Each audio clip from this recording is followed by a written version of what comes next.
मैं आज आपके सामने दो भाई और एक माँ का वाक़या सुनाने जा रहा हूँ। ज़्यादा सारे तवज्जो के साथ इस वाक़ये को सुने। ये दो भाई थे, एक बूढ़े हो चुके थे, उम्र बड़ी हो चुकी थी, और एक जवान थे। माँ, अब जब बड़ा बेटा बूढ़ा है तो माँ की उम्र कितनी होगी? माँ अपने बड़े बेटे के पास रहा करती थी। बड़ा बेटा बड़ा खिदमत गुजार बेटा था। माँ का इताअत गुजार था, फरमा बरदार था, माँ की खुशी, माँ की रिज़ा, और यूँ कहें कि माँ से मोहब्बत करता था। एक तो खिदमत तो है, लेकिन एक साथ साथ मोहब्बत होती है, ताल्लुक़ होता है, एक बड़ी अटैचमेंट होती है, बड़ी ज़बरदस्त अटैचमेंट हो जाती है, और उसका उसकी एक अपनी फीलिंग है उस अटैचमेंट की। तो बड़े बेटे को कुछ इसी तरह की अपनी माँ के साथ अटैचमेंट थी, और खिदमत का सिलसिला जारी था। एक दिन दूसरे शहर से बेटा घर आया, जो छोटा बेटा था यानी उसका छोटा भाई, वो घर आकर कहने लगा, भाईजान अल्लाह आपको जज़ाए खैर अता फरमाए, आप माशाल्लाह अम्मी जान की बड़ी खिदमत करते हैं, और वाकई में देखता हूँ कि आपने बड़ी खिदमत की है, मोहब्बत करते हैं आप अम्मी जान से, मगर अब भाईजान आपकी उम्र बड़ी हो गई है, आप भी बूढ़े हो गए हैं, ज़रूरत इस बात की कि आपके बच्चे आपकी खिदमत करें। अब इस उम्र में माँ की, और माँ भी इतनी बड़ी उम्र की, तो ये आसान नहीं है।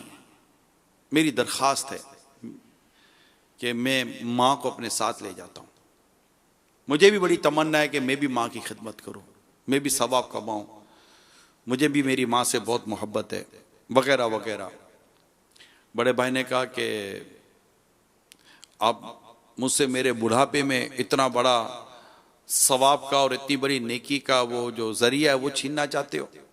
मैं माँ को नहीं दूंगा, माँ मेरे पास रहेगी, मैं कर सकता हूँ, अल्हम्दुलिल्लाह मुझ में हिम्मत है, मुझ में ताकत है, मुझ में सलाहियत है, अल्लाह का शुक्र है। आप यूँ ना समझो कि मैं कोई सब बूढ़ा हो गया और मैं अब नहीं कर सकूँगा, मैं करूँगा।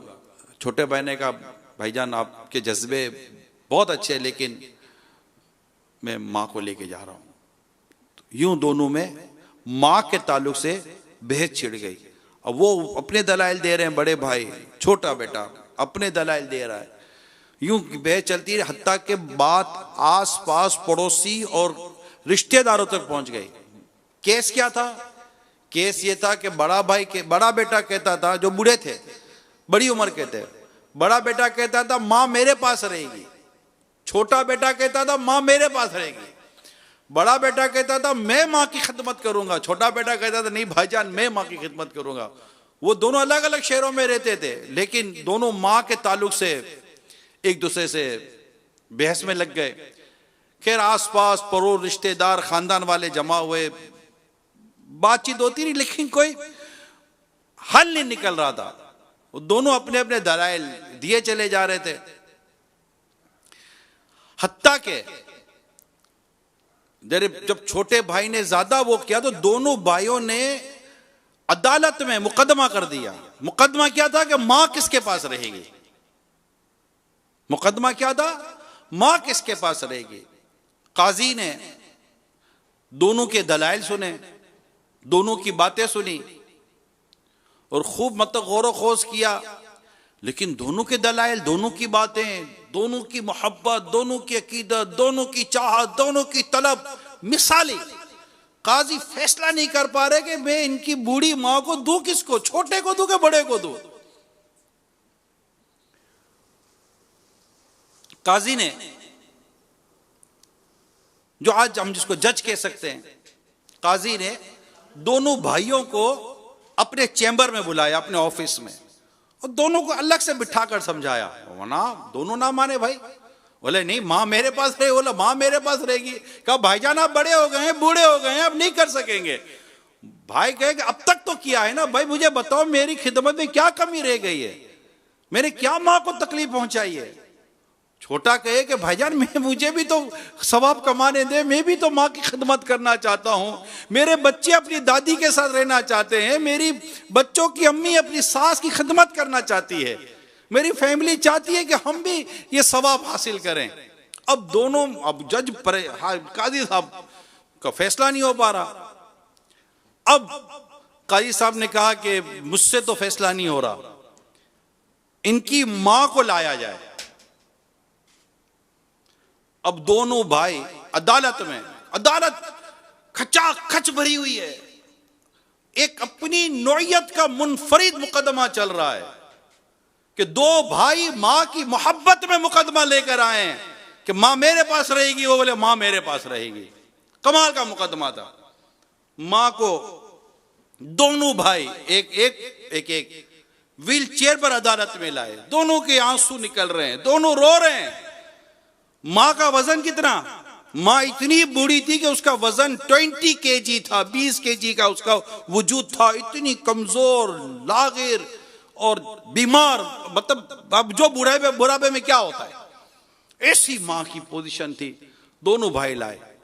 काजी साहब ने मां को कहा कि मैं माजरत चाहता हूं, मुझे आपको अदालत में बुलाना पड़ा, मुझसे मसला हल नहीं हो रहा। आपका बड़ा बेटा कह रहा है कि मां मेरे पास रहेगी, छोटा कह रहा है मां मेरे पास रहेगी, और मुझसे तो फैसला नहीं हो रहा। अम्मा जान आप ही कहें कि आपको किसके पास रहना है। अम्मा जान ने अपनी एक आंख अपने बड़े बेटे की तरफ की, एक आंख अपने एक बेटे की तरफ। जज साहब आप मुझसे पूछ रहे कि मुझे कौन सी आंख चाहिए, मैं कैसे कह सकती हूँ? मेरा ये बेटा भी प्यारा, मेरा ये बेटा भी प्यारा, ना कोई पैसा ना पाए, ना कोई झगड़ा, ना जायदाद, कुछ भी नहीं, नथिंग। माँ के पास एक पीतल की अंगूठी थी बस, इसके बाद माँ के पास भी कुछ नहीं है। ऐसा नहीं को माँ को जायदादें कि माँ विरसे में छोड़ जाएगी तो मुझे मिल जाएगा, ना ना ना ना, इसी कोई यहाँ कोई बज़ाहिर कोई दुनियावी गर्ज़ो गायत ना दी। एक माँ थी, माँ की मोहब्बत थी, दो भाइयों की माँ से मोहब्बत थी। अब माँ यूं देखे, माँ यूं देखे, माँ से फैसला, माँ कैसे बोलेगी कि मैं किसके पास रहती हूं? माँ ने कहा कि फैसला तो मुझसे नहीं हो सकेगा, मेरा दोनों बेटे मुझसे प्यार करते हैं, मुझे दोनों बेटे प्यारे लगते हैं, अब मैं क्या कह सकती हूँ कि मैं किसके पास रहूंगी? काजी साहब फैसला तो आप ही करें। काजी साहब ने गौर किया, बहुत गौर किया, बहुत गौर करने के बाद एक फैसला किया। काजी साहब ने फैसला तो करना ही था, एक फैसला किया। काजी साहब ने कहा कि चूंकि ये बूढ़े हो गए हैं, ज्यादा ज़ईफ, इनको भी ज़ौफ लग रहा है, इन्हें भी खिदमत की हाजत है, इनके बच्चे भी इनकी खिदमत करना चाहते हैं, दूसरा बेटा जवान है, तंदुरुस्त है, तो ये ज्यादा अच्छे तरीके से हो सकता है कि माँ की खिदमत कर ले। तो माँ की हमदर्दी में कि माँ के लिए ज्यादा ये अब लगता है, अगर बड़े भाई के लिए भी एक स्पेस रह जाए माँ की हमदर्दी में। और इस तरह काजी साहब ने यह फैसला किया कि माँ अपने छोटे बेटे के साथ चली जाए। जो बड़ा भाई चीखा है, इसकी जो चीखें निकली, अदालत में बैठे लोगों के कलेजे फाड़ दिए, ऐसे चीखें मारकर फूट फूट कर रोने लगा, मेरी माँ मुझसे चली जाएगी, मेरी माँ मुझसे बिछड़ जाएगी, मैं अपनी माँ की खिदमत से रह जाऊंगा। हाय मेरा बुढ़ापा कि मेरे इस बुढ़ापे ने मेरी बूढ़ी माँ को मुझसे जुदा कर दिया। इतनी माँ की मोहब्बत का ये वाकया, आज मैंने ये वाकया का इंतखाब किया, क्यों किया? तो खुद हमारी अम्मा चली गई है,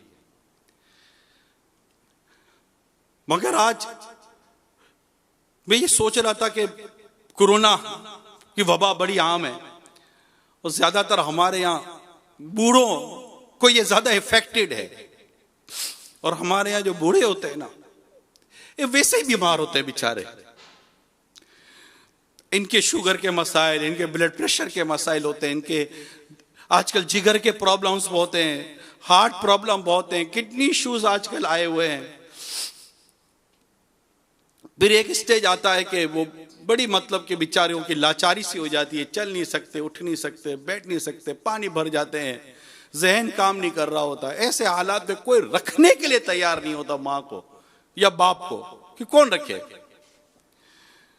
अच्छा बेटा तैयार हो जाता है तो उसके बीवी बच्चे तैयार नहीं, हमारी तो वो चली जाएगी, वो चली जाएगी, ये चली जाएगी, वो चली जाएगी, प्राइवेसी खत्म हो जाएगी, तो ये बहुत सारी चीजें होती हैं। खुश नसीब है वो घराना जो अपने माँ बाप की खिदमत कर जाए। हमारे वालिदैन ने हमारे बचपन में जो सेक्रीफाइसेस और कंप्रोमाइज किए, अपनी दावतें छोड़ी, अपनी ख्वाहिशों को कुर्बान किया, नहीं जाते थे कहीं, क्यों? बच्चा अकेला रह जाएगा। आज हमारे बूढ़े माँ बाप हमारे घरों में होते हैं, और कोरोना ने ज्यादा परेशान किया हुआ है। अगर कोरोना की वजह से फिर एक स्टेज ऐसा आता है कि बस ये कोरोना का एक इतना बड़ा साइड इफेक्ट है कि आखिर में ये मरीज आइसोलेशन कर दिया जाता है, आइसोलेट कर दिया जाता है, अकेला कर दिया जाता है, जो कि इनके मेडिकल के अंदर एक चीज चल रही होती है, अदरवाइज बड़े प्रॉब्लम्स हैं। लेकिन प्यारे इस्लामी भाइयों, आज आप मेरी अम्मा जान के स्वयं में भी जमा हुए हैं। मैं आपका तो शुक्रिया अदा करता हूं कि आप दूर दराज से आए, मेरे रिश्तेदार, खानदान वाले, जहां चैनल पर हैं, सोशल प्लेटफॉर्म्स पर हैं, लाइव देख रहे हैं, मैं आप सबका शुक्रिया अदा करता हूं। दुनिया भर से आपके दुआए मगफरत के पैगाम आए, इसाले सवाब के पैगाम आए, मुझे भी आए, मेरे भाई हाजी यूसुफ को भी आए।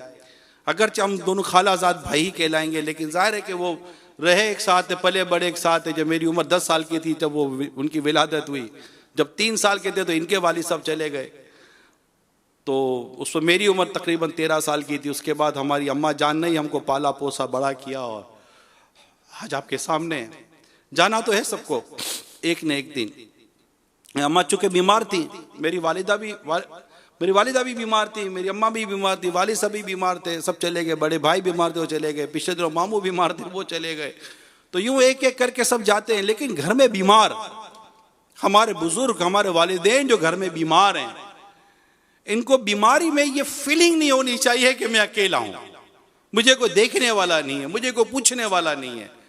एक हॉस्पिटलाइज हो जाना, फिर हॉस्पिटलाइज हो जाने के बाद फिर वहां के प्रोटोकॉल्स की एक अलग डिटेल है, वो एक अलग डिटेल है। लेकिन मैक्सिमम हत्तल इम्कान हमें कोशिश करनी चाहिए कि आप और हम अपने वालिदैन को अपने घर में केयर करें, इनका ट्रीटमेंट घर में रखें और कोशिशें करते रहें, कहीं भी गिव अप ना करें, कहीं भी हाथ ना उठा दें कि नहीं बस यार बस। माँ बाप ने नहीं हाथ उठाया होता है, यार मैंने देखा है, यूके में गया हूं, यूरोप में गया हूं, यहाँ वहां बच्चे ज्यादा इफेक्टेड है, मुझे पता है, यूरोप और यूके के अंदर माजूर बच्चे बहुत हैं वहां पर, मगर मेरे देखा है कि माँ बाप उन्हें बिल्कुल ले लेकर इनकी उम्रें निकल गई, बच्चे 20-20 साल के हो गए। मैंने एक बेटे का वाकया पढ़ा है, 27 साल की उम्र में ये बेटा अपने बूढ़े बीमार बाप को हॉस्पिटल में एडमिट करने गया, हॉस्पिटल में एडमिट हुए और छोटे बेटे ने ये तहैया किया कि मैं अपने बाप की खिदमत करूंगा।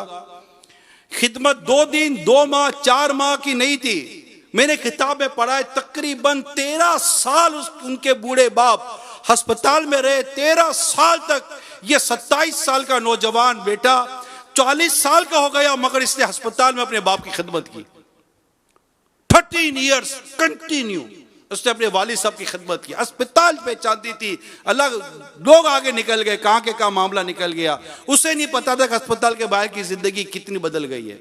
उसने 13 साल अपने बूढ़े बाप के लिए, अपने बूढ़े बाप की खिदमत के लिए, अपने बूढ़े बाप की इयादत के लिए निकाल दी, खिदमत करी।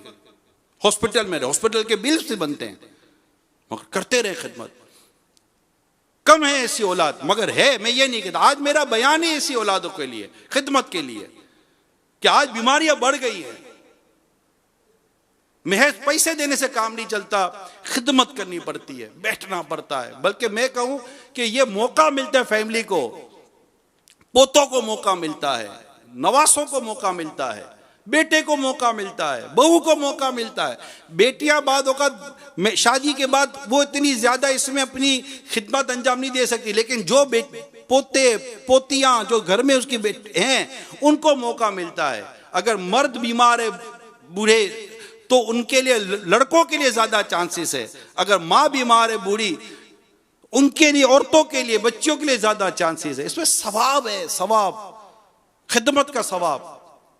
तो अल्लाह करे कि हम अपने बूढ़े माँ बाप, बूढ़े वालिदैन की खिदमत करें, ना कि हम इनको डांटे, इनको झाड़े, इन्हें इस बात की फीलिंग कराएं कि हम थक गए। अरे कैसे हो सकता हम थक गए? ये नहीं थके थे यार, हमारे माँ बाप कभी नहीं थके थे, इनको कभी थकन नहीं लगती थी। आज भी डायपर्स बड़ों के पहने जाते हैं, इनको भी बाथरूम्स के इश्यू हो जाते हैं और बड़ों बड़ों के डायपर्स लिए जाते हैं। तो क्या बचपन में हमारे डायपर्स को हमारे वालिदैन ने, हमारी माँ ने नहीं चेंज किया था? आज इनको खाने में प्रॉब्लम होती है, तो क्या कल हमको खाने में प्रॉब्लम नहीं हो रही थी? आज इन्हें हाथ से खिलाना पड़ता है, तो क्या हमें सालों साल तक माँ ने हाथ से नहीं खिलाया? 10-10, 12-12 साल माँ हमें हाथ से खिलाती है, और इतने देर में 2 बच्चे और माशाल्लाह पीछे आ जाते हैं, इनकी भी केयर उनकी भी केयर। एक साथ 3-3, 4-4 बच्चों को माँ और बाप पालते बड़ा करते हैं, और इनकी गोया के एक तरह से निगहदाश्त करते हैं। कहते हैं ना कि आज के इस पुरफितन दौर में किसी ने बड़ी प्यारी बात की कि 2 माँ बाप मिलकर 11 बच्चे संभाल सकते हैं, मगर 11 बच्चे मिलकर 2 माँ बाप को नहीं संभाल सकते। तो अपने वालिदैन की हमें कदर करनी है। एक लड़की के बारे में पढ़ा मैंने कि वो शादी के लिए कंडीशन रखती थी कि मेरे वालिद साहब इंतकाल कर गए, मेरी माँ बीमार है, मैं उस वक्त तक शादी नहीं करूंगी जब तक कि मेरी माँ की खिदमत की मुझे हाजत है। हत्ता कि जब उसकी माँ का इंतकाल हो गया तब जाकर उस लड़की ने शादी की, और इतनी उसको उसकी माँ की दुआ लगी है, किताबों में मैंने पढ़ा है, उस लड़की को इतनी माँ की दुआ लगी कि अल्लाह ताला ने उसे 2 बेटे दिए, दोनों को अल्लाह ताला ने अपनी बारगाह में मकबूल बंदा बना दिया। माँ की नेकी, माँ के साथ की हुई नेकी बहुत काम आती है प्यारे इस्लामी भाइयों। माँ के साथ की हुई नेकी, बाप के साथ की हुई नेकी बहुत काम आती है। एक नौजवान अपनी माँ की बड़ी खिदमत करता था, बहुत मोहब्बत, वो भी माँ से बहुत मोहब्बत करता था। हुआ ये कि एक दिन उसके दोस्त ने कहा कि मैं आऊंगा तो चलेंगे कहीं। कहा ठीक है आ जाना, चलेंगे। अब था वो अकेला और एक माँ थी और ये थे। माँ को कहीं जाना होता तो बेटा ले जाता था, ना नहीं थी बेटे में। तो दोस्त गाड़ी लेकर घर पर आ गया और कहा चलो। तो उसने अपनी माँ को कहा अम्मी वो दोस्त आया हुआ तो मैं जाऊं, कहीं आपको जाना तो नहीं है? पहले क्या पूछा, आपको कहीं जाना तो नहीं है? मैंने बेटा कहीं जाने का अभी तो ज़हन नहीं है। ठीक है, हो अल्लाह तुम्हारी हिफाजत करे। बेटा घर से बाहर निकला, गाड़ी में बैठे दोनों दोस्त। अचानक उसको याद आया कि यार वो मैं घर में चीज़ भूल गया। वो घर में चीज़ लेने के लिए गया। जैसे घर में चीज़ लेने के लिए गया, माँ ने कहा कि वो बेटा वो मुझे याद आया, मैं जाना एक जगह पर। क्या कहा? बेटा जाना एक जगह पर। तो जाना एक जगह पर जब बेटे ने कहा, माँ ने कहा, तो बेटे ने कहा कि अम्मी जान अभी वो आपने कहा था ना? हाँ बेटा मुझे याद आ गया, जाना है। ठीक है। बेटे ने क्या कहा? ठीक है। बाहर गया, बाहर जाकर दोस्त को कहा कि वो मुझे मेरी माँ के साथ काम है, मैं अब आपके साथ नहीं आ सकता। और दोस्त भी कहा ठीक है। दोस्त ने गाड़ी स्टार्ट की, चले गए। थोड़ी देर के बाद इतला आई कि गाड़ी का हादसा हो गया और जो दोस्त गाड़ी चला रहा था उसका वहीं पर इंतकाल हो गया। किताबों में लिखा है कि माँ की इताअत, माँ की रिजा और माँ की खुशी ने इसकी जान बचा ली। माँ बाप की खुशी, माँ बाप की रिजा। इसी तरह मैंने एक वाकया पढ़ा कि एक लड़के का एक्सीडेंट हो गया और गाड़ी पूरी तरह जैसे कि हादसे का शिकार हुई और बताओ आग लग गई गाड़ी में, और तस्वर नहीं किया जा सकता था कि इससे भी बचकर निकल आएगा। वो गाड़ी जो नौजवान चला रहा था वो बाहर आ गया, और बाहर आकर उसने जब देखा लोगों ने तो सुभान अल्लाह, अल्लाह अकबर, लोगों की जबान से तस्बीहात और अल्लाह का जिक्र जारी हो गया कि ऐसे हादसे से कौन बच जाता है? अल्लाह जिसको चाहे बचाए। तो जैसे ही वो नौजवान बाहर आया, बज़ाहिर को इतनी चोटें को नहीं लगी थी, तो उसको कहा कि भाई तुम्हारी सी क्या नेकी है जो तुम्हें इतना कहा? बोला मुझे तो मेरी क्या नेकी याद आएगी, मैं तो नेक आदमी का हूँ। हाँ ये है कि आज मुझे तनख्वाह मिली थी तो मैंने जाकर तनख्वाह अपनी माँ के हाथ में रखी कि अम्मी ये मेरी तनख्वाह ये आपके लिए, आप रखें। तो माँ ने मुझे दुआ दी, जा बेटा अल्लाह तेरी हिफाजत करे। माँ बहुत खुश हुई। मुझे ऐसा लगता है कि मुझे मेरी माँ की दुआ ने बचा लिया। माँ की रिजा, माँ की खुशी। अल्लाह हमें तौफीक दे। मेरे प्यारे इस्लामी भाइयों, मैं आपको मेरे आका आला हज़रत इमाम अहले सुन्नत रहमतुल्लाहि ताला अलैह का एक इरशाद सुनाता हूँ। आप फरमाते हैं कि वालिदैन के साथ नेकी सिर्फ यही नहीं कि इनके हुक्म की पाबंदी की जाए, और इनकी मुखालिफत ना की जाए। सिर्फ यही नहीं, बल्कि इनके साथ नेकी ये भी है कि कोई ऐसा काम ना करे जो इनको नापसंद हो, अगरचे उसके लिए खास तौर पर उनका कोई हुक्म ना हो।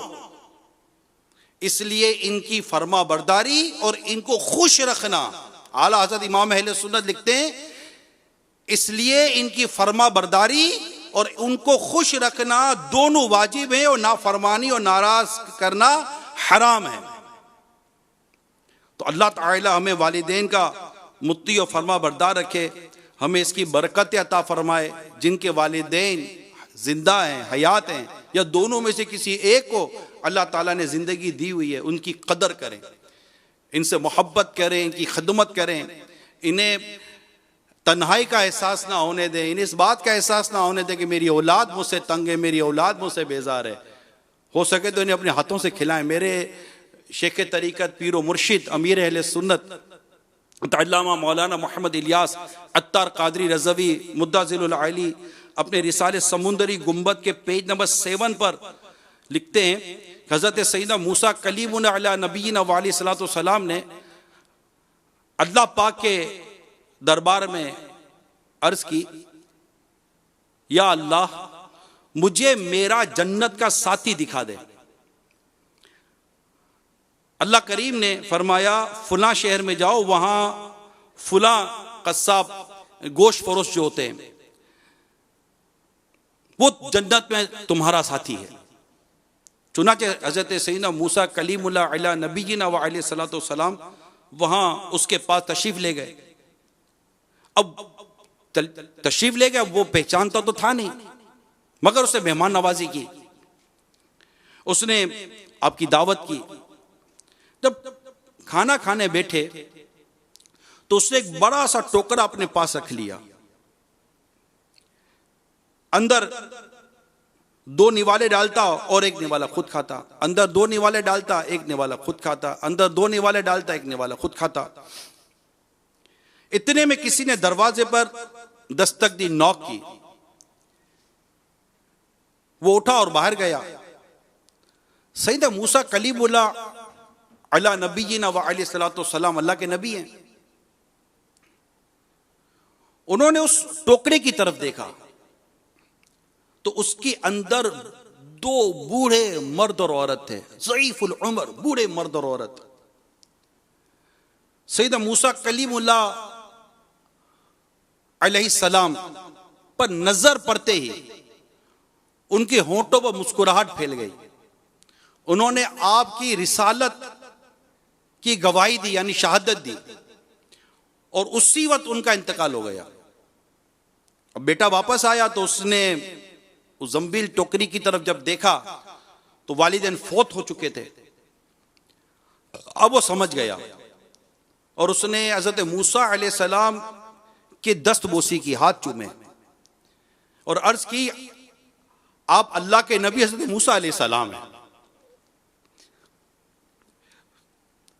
हैं, आप अल्लाह के नबी हज़रत मूसा अलैहिस्सलाम मालूम होते हैं। आपने फरमाया, तुम्हें कैसे पता चला? अर्ज की, मेरे माँ बाप रोजाना गिर गिरा कर दुआ करते थे, या अल्लाह हमें हज़रत मूसा अलैहिस्सलाम के जलवों में मौत अता फरमाना। इन दोनों के इस तरह अचानक इंतकाल फरमाने से मैंने अंदाजा लगाया कि आप ही हज़रत सैयदना मूसा अलैहिस्सलाम हैं। बेटे ने मजीद अर्ज की, मेरी माँ जब खाना खा लेती, गौर से सुनो मेरे प्यारे इस्लामी भाइयों, बेटा कहता है, हज़रत मूसा अलैहिस्सलाम की बारगाह में अर्ज करता है कि जब मेरी माँ खाना खा लेती तो खुश होकर मेरे लिए यूं दुआ करती, या अल्लाह मेरे बेटे को जन्नत में हज़रत सैयदना मूसा अलैहिस्सलाम का साथी बना दे। सैयदना मूसा अलैहिस्सलाम ने फरमाया, मुबारक हो, अल्लाह ने तुमको मेरा जन्नत का साथी बनाया है। यह है माँ बाप की फर्मा बरदारी का इनाम। अल्लाह ताला हमें भी माँ बाप की फर्मा बरदारी, इताअत का जज्बा अता फरमाए। हम इन्हें नाराज ना करें, चाहे वालिद हो या वालिदा हो, इनकी खदमत करें, इन्हें देखकर सवाब हासिल करें, इन्हें देखकर हम नीकियां कमाएं। और इनकी खिदमत में अपनी ज़िंदगी गुजारें। और जिनके वालिदैन दुनिया से रुखसत हो गए, मेरे वालिदैन दुनिया से रुखसत हो गए, मेरे भाई यूसुफ के दोनों, इनके वालिदैन दुनिया से रुखसत हो गए। कई ऐसे देखने सुनने वाले होंगे जिनके वालिदैन दुनिया में नहीं होंगे। उन्हें चाहिए कि अपने वालिदैन के लिए दुआए मग़फ़िरत करते रहें, अपनी नेकियां करते रहें, क्योंकि जब गुनाह भी वालिदैन की जनाब बच्चे के आमाल वालिदैन के पास हाजिर होते हैं वफात के बाद, ऐसा ना हो कि वो औलाद के गुनाह देखकर रंजीदा हो जाएं, इनको तकलीफ पहुंचे। इनके लिए नेकी करें, इनके लिए सवाब वाले काम करें, इनके लिए सवाब जारिया वाले काम करें। वो काम करें जिनसे इनको सवाब मिलता रहे। ऐसी मस्जिद बनाना, ऐसे किताबों, दीनी किताबों के तहत जो सदका जारिया और सवाब जारिया के काम है उससे अंजाम दें। नमाज पाबंदी के साथ पढ़ें। दूसरा, अपने वालिदैन के दोस्तों के साथ हुस्न सुलूक करें, माँ हो या वालिद हो। जब किसी का इंतकाल होता है तो हम ऐलान करते हैं कि माफ़ कर दीजिएगा, तो उमूमन हम क्या करते हैं, हाँ माफ़ किया माफ़ किया। ये हमारी तरह से देखा जाए तो प्रैक्टिस है। मेरी दरख्वास्त ये है, जब जनाजे पर आकर, मैयत पर आकर माफ़ करना ही है, मुंह देखकर आकर माफ़ करना ही है कि हमने आपको माफ़ किया, तो जीते जी माफ़ क्यों नहीं कर देते हो भाई? क्यों ऐसी जिद करते हैं, तेरे जनाजे में भी नहीं आऊंगा, जनाजे में भी आ जाते हो? क्यों ऐसे ताल्लुकात कायम करते हैं कि जिसमें हमारी माफ़ी और दरगुजर के रास्ते ना हो? ऐसा नहीं करना चाहिए। अच्छा सुलूक करें, बल्कि अच्छा सुलूक रिश्तेदारी के साथ अच्छा सुलूक ये नहीं है कि उसने अच्छा किया तो आपने अच्छा किया, ये तो अदला बदला है। अच्छा सुलूक, सिले रहमी, हुस्न सुलूक ये है कि अगर उसने आपके साथ अच्छा नहीं किया तो आप उसके साथ अच्छा करें। हमारे साथ यही होता है कि उसने अच्छा नहीं किया, हम भी अच्छा नहीं करते। ऐसा नहीं होना चाहिए। हर एक के साथ अच्छा करें और उसके साथ सिले रहमी करें, हमदर्दी करें, अपने रिश्तेदारों का ख्याल रखें, इनके दोस्तों का ख्याल रखें। यही हमारी शरीयत, हमारे दीन और हमारे इस्लाम ने हमें समझाया है, बताया है, सिखाया है। रिश्तों को पहचानो, यहां तक समझाया कि रिश्तों को पहचानो। अगर तुम रिश्ते पहचानोगे नहीं तो इनके हक कैसे अदा करोगे? ननियाल और ददियाल दोनों के रिश्तों को पहचाना ये हमारे बड़ों का काम है। हमारे बड़ों का काम है कि अपने बच्चों को ननियाल और ददियाल, माँ के घर से और बाप के घर से जो रिश्ते बनते इनकी पहचान कराएं, यानी खाला फूफी इनकी पहचान कराएं, चाचा मामू इनकी पहचान होती है। और खाला की तो बात ही कुछ हो रहे कि मेरे हदीस पढ़ी थी कि एक शख्स से बारगाह रिसालत में हाजिर होकर अर्ज की, हदीस बड़ी ईमान अफरोज है और इसमें खाला की मैं आपको एक अहमियत बयान करूंगा जो इस हदीस पाक को मैंने पढ़ा कि हदीस पाक में है, सल्लु अलल हबीब सल्लल्लाहु तआला अला मुहम्मद।